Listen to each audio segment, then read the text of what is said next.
Okay, so we're going to do a very interesting video about a topic that I don't think gets nearly enough attention. Okay, because we have so many other things going on in the world that we don't oftentimes take uh, we don't take the time to pay attention to things that we hear, and if we don't do any research, we might just go ahead and believe what the mainstream tells us, right? I mean, Neil Tyson Degrasse, like, let's be honest, that dude is he's so cool. You know, he's got a spaceship and he's taking you all around the Earth and all to the solar system. And you feel like you're the most informed person in the world, you know, and then like, you know, he throws in something like, you know, we know there's a speed limit. You can't go any faster than the speed of light. And you're just like, oh, you know, Neil deGrasse Tyson said that. Oh my God, you know it's true, you know. And then you know you go and try to upper hand somebody in a conversation and act like you know you have the scientific high ground, right? Um, and like you know we all do stuff like that, so it's not you know I've done that. Um, but okay, so let's talk about tachyons. So if you just Google the word tachyon in your Google browser, you get some MSM and you get some wiki. You know, you get yeah, but I mean, most of this is pretty close to accurate for the most part. So like a tachyon or a tachyonic particle is a hypothetical particle that always moves faster than light. So it's hypothetical to them. So they're not, you know, it's one of those things where they have a hard time. They can't catch one. They don't understand it, and you know, of course, science is dumbed down by, you know, being overly uh, process driven, right? And there's a lack of spirituality in science, so they're never gonna claim that you know it's a conscious particle or that you know they're gonna really keep it nuts and bolts, right? Nuts and bolts. So that's an interesting thing, right? So you've got science thinks there's something there. Um, so that's clue number one, right? Now the interesting thing is there's a group out there. There's several groups in the world, we'll say, and they don't seem to be geographically located near each other that claim to have tachyonization capabilities where they can tachyonize some sort of object. Okay, I don't think that the tachyons have to necessarily be infused into something when it's being molded. Like if it's a piece of metal, I think they can. I think the process, from what I understand, can be done. You know, it could be done two different types of things, but I have a little product here that I'm going to show everybody. These are tachyon rods, and they're just kind of like you know they're kind of metal, and they've got a velvety kind of cover on them. And you know I hold these sometimes. I put them in my pockets and I walk around with them. I take them on jogs, and they have. I've had them for about 8 9 months now, and they just continuously feel like I feel something from them. I feel positive energy from them. You know, they sometimes if I'm doing a meditation or if something really cool is happening, I'll literally start to feel them. You know, if they're in my pocket or if I'm holding my hand, just start to kind of emit some sort of kind of a feeling. You know, like a positive.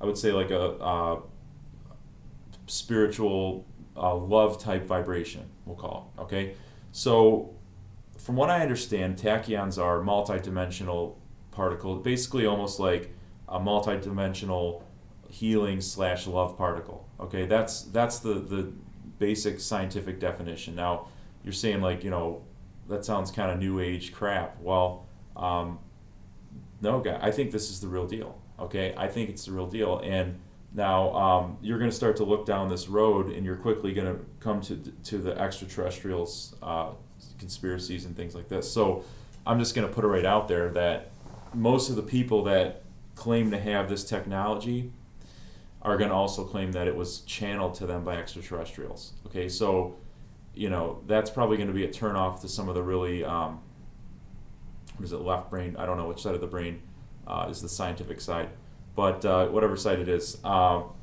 you know, you're like, oh yeah, that's you know whatever. So no, you know what is channeling is electromagnetic impulses between, two different beings, right? So we know that the body has a chakra system, and we know it has a metaphysical. Your spine, carries energy, and we know that we know that dolphins are telepathic. We know that humans have telepathic qualities. That stuff's real. I mean, the military uses remote viewing. It's been openly disseminated in their documents. So you got a lot of, ESP is real, telepathy is real. There's many people have come out and over the years and talked about being telepathic military intelligence, blah blah blah, whatever. They use them. There's been documents where they've done remote view. The CIA was really into remote viewing other planets. So look, guys, metaphysics and telepathy and talking to interdimensional beings is completely real, and it's just it's not being widely trumpeted in scientific findings yet, but we know that's a whole other story. So this stuff's real. I think tachyons are real because I've been in a tachyon environment. I've done tachyon chambers, and I can honestly say that you feel a very strong energy, and it is like a healing strength, kind of like a cleansing type of energy. Like if you've ever been to a vortex, out west, people go out there to bask in the energy of the vortex. That's a big thing that people do. Well, this is kind of like bringing a vortex into your home or business, right? So you can feel that positive energy. So I think tachyons are cool. I really enjoy metaphysical things in general, pyramids and chakra stuff and stones and crystals. Really, crystals are fascinating too. And a lot of these metaphysical people, I think some of them do a bad job of marketing themselves, but they're really technology. Crystals are technology. I mean, what do you think your device is, your screen is operating on? Crystals. Your LCD liquid crystal display. Crystals are used in science a lot. And so the more we study crystals, the more we see that they resonate with frequency. We start to see that there's, people talk about, resonating crystals and creating proper frequency and having the crystal glow or change, or, there's just so many awesome things about crystals that, there's widely believed in metaphysical, that different types of crystals that produce different types of energy, so that, you can, for one type of healing, you might want one crystal. For another type, you might want another crystal. It's very fascinating. And then there's, of course, some of the other really far out there type of concepts. You've got people that make special crystal devices that allow them to telepathically connect to higher dimensional beings. Okay, and that's something that people do. And you go out to some of these places. You go out west to certain towns, and it's a regular everyday thing. And it's if you come from other parts of the country and you just go and see these things, you might overlook it or think it's just BS. But this is a real thing. People are doing this, and they're using their telepathy to connect to interdimensional beings. Okay, so this is real.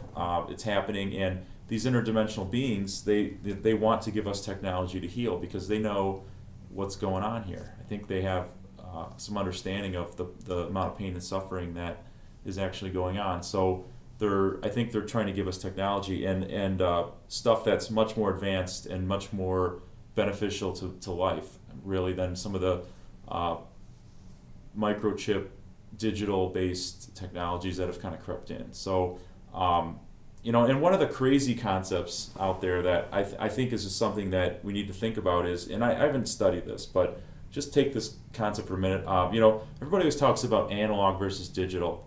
And I kind of look at digital, the entire philosophy behind it is like almost like an off-world type of architecture. Okay, I picture life 100 years ago, working off vacuum tubes and having this wonderful warm natural sound.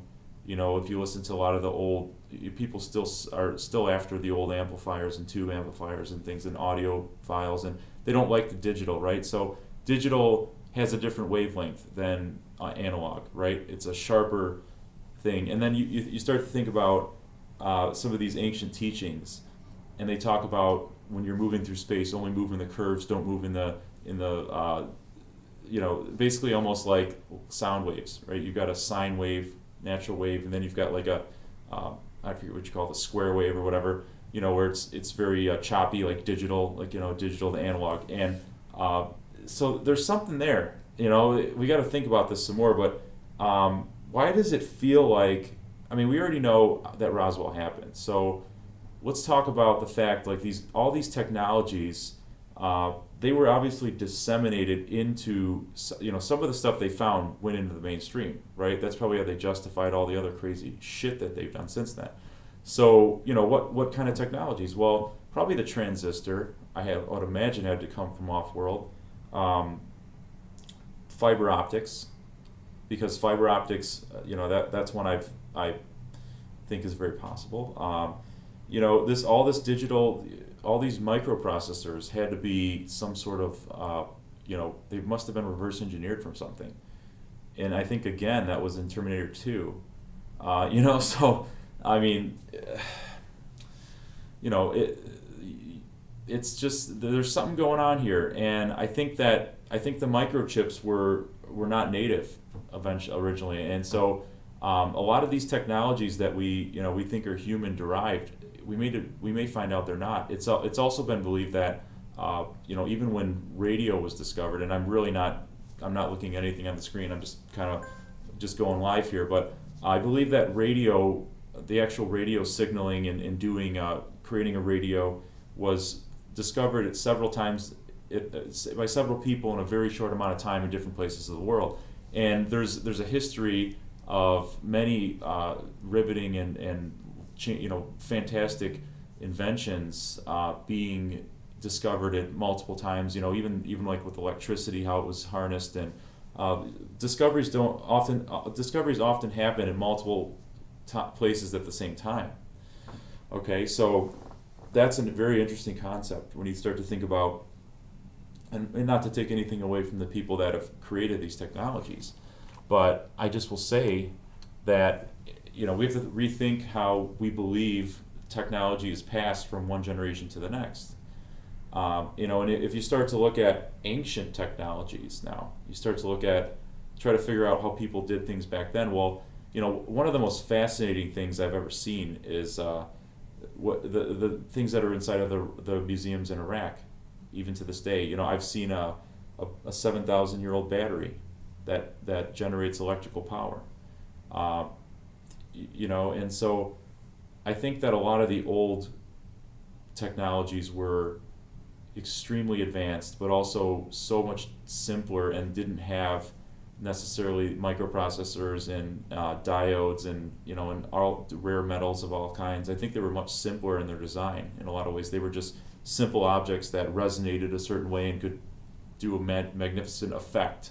Okay, I don't think it was like they were using iPhones and shit like that 20,000 years ago. I think they were using like a stone or an amulet that had telepathic abilities and could maybe you could levitate rocks with your consciousness, for example.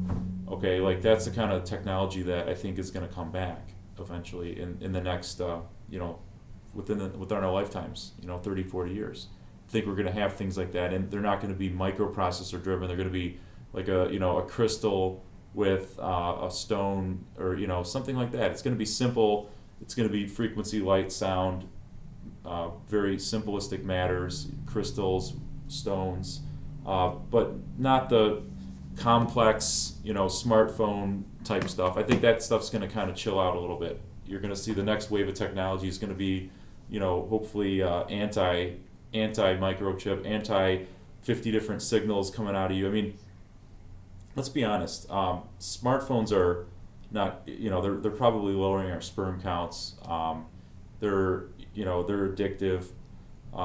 They're cool. I mean, everybody's got to have one to do business and whatnot. But they're actually hurting us, guys. And Wi-Fi is not a good thing either to constantly have in your pocket. I mean, think about this. This little radio in this phone transmits to a cell tower miles away. it records almost everything that we do and say and tracks us all day long. So, is this really something that we created for the betterment of humanity, or was it kind of like thrust onto us so for a different agenda, or I mean, you got to think about these things, and it all kind of goes back to the concept of AI, right? You got from there, what if that's the case? If these technologies were bestowed upon us, these microchip and digital technologies, and they have this ultimate progression towards creating something that can house AI, so that the AI can then be taken over. Well, it makes you rethink how much you want to get into all that crap, right? All that stuff. So if the ultimate goal of this type of this architecture that we've had on Earth for less than 100 years is to create some sort of counter to life, or something like that, or consciousness, or whatever. So that's why I think the old inventions are so cool, because they're very simple. A crystal ball, or a something, a stone structure that has a portal ability, or a pyramid. That's cool technology to me. Not oh my God, I can be a shit emoji now in this tracking device that sells me things. It radiates my genitals all day. Like, I mean, I'm not. Phones have been great. They've helped us a lot, but they're not. There's a lot to be desired. I mean, so I think they got to do better than this. I mean, I think even I've played with VR a little bit. It's pretty amazing. I mean, I'm not gonna lie, but I could see it being addictive, and I could see a lot of people getting too into it and living inside of an AI world. With the you got Facebook investing billions of dollars in AI, in these companies that have the what do you call it? It's actually not AI. The glasses, whatever. So basically the goggles. You've got the Gear VR, you've got Facebook, and you've got Oculus creating this stuff. And you put the goggles on, you go into a different world. So I think some people are going to stay there. And so I think for certain people, this the phase of taking over the human consciousness and enslaving it inside of a machine is near. We're building in that direction right now. It seems to be at a feverish pace. You've got the guy from Google, one of the Google top guys, coming out and saying we're going to start a church of AI. I mean, they're going to be going hard into the AI realm, guys, unless somebody stops them. I think Google, the big companies are going the hardest, it seems. I mean, then you got startups and well-funded defense contractors, and so everybody's, IBM. I mean, look at that, IBM. They were like, they were the Apple of their day, and how are they trying to make their comeback right now to be huge, bigger than Apple? Well, they've got Watson, right, and that platform is progressing at an enormous pace. So I think for the most part, IBM's trying to do something good. I just don't know. Ultimately, I think there's a lot more going on there. So. All right, now that we've gone all the way out from, we've kind of looked at the natural technology, the crystals, the tachyons, and then we looked at the, possibly off-world version of technology that we operate on today, that we rely on.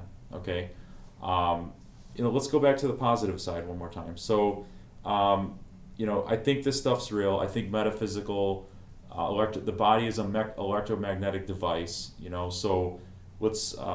You can use tachyons to take away the EMFs. These are great for reducing EMF damage to your body. So if you hold on to tachyons or go in a tachyon chamber, there's tremendous benefits there. There's spiritual benefits. There's the ability, opening your third eye benefit. So tachyons are one of the coolest things I've come across in truth seeking. I'm really interested in anything, related to sound, frequency, light. Things like that, crystals, stones, quartz crystal, whatever kind of crystal. So I think it's cool stuff, and definitely go out and score yourself some metaphysical gear from one of these tachyon places. I'll try to throw a couple in my description. And just keep on searching, because I'm telling you, a lot of the good stuff is right under our noses right now, and we don't even realize it. So there's things out there in the world that you can buy today that are not getting publicity, and because they're so disruptive that once they do get publicity, they'll take down entire industries. And that's what the elites don't want, is they don't want disruption that they can't get a piece of. So what do you see? I mean, look at a great example right now. I can see this one coming a mile away. Marijuana. So they're going to legalize marijuana in a lot of places, and you're going to see the big companies come in now, the Coors and because they figured out it's a business, and there's all these things that they like about it. So they're, instead of what they've done the last 100 years in medicine and probably the beverage industry and a lot of others have been against marijuana. Now they're going to get in on it, so they like it because they figured out they can dominate it. So there's a million examples, but stuff like tachyons, I think these are disruptive. I think there's a lot of technologies that are so disruptive that are natural and simple, and less BS and more renewable, that they just don't want out there. And so free energy technologies, all this stuff is vital to our survival, because we can't continue to burn fossil fuels anymore. I mean, it's an unrealistic. It's not going to work out for too much longer. This is ridiculous. I mean, we're just pulling all this stuff out of the earth, and we're burning it, sending it up. I mean, it's dirty. It's not renewable. It's not a long-term thing, and I think the elites have to realize that it's time to give up the technologies that you've been hiding. So, anyways, tachyons are cool. Thank you for watching.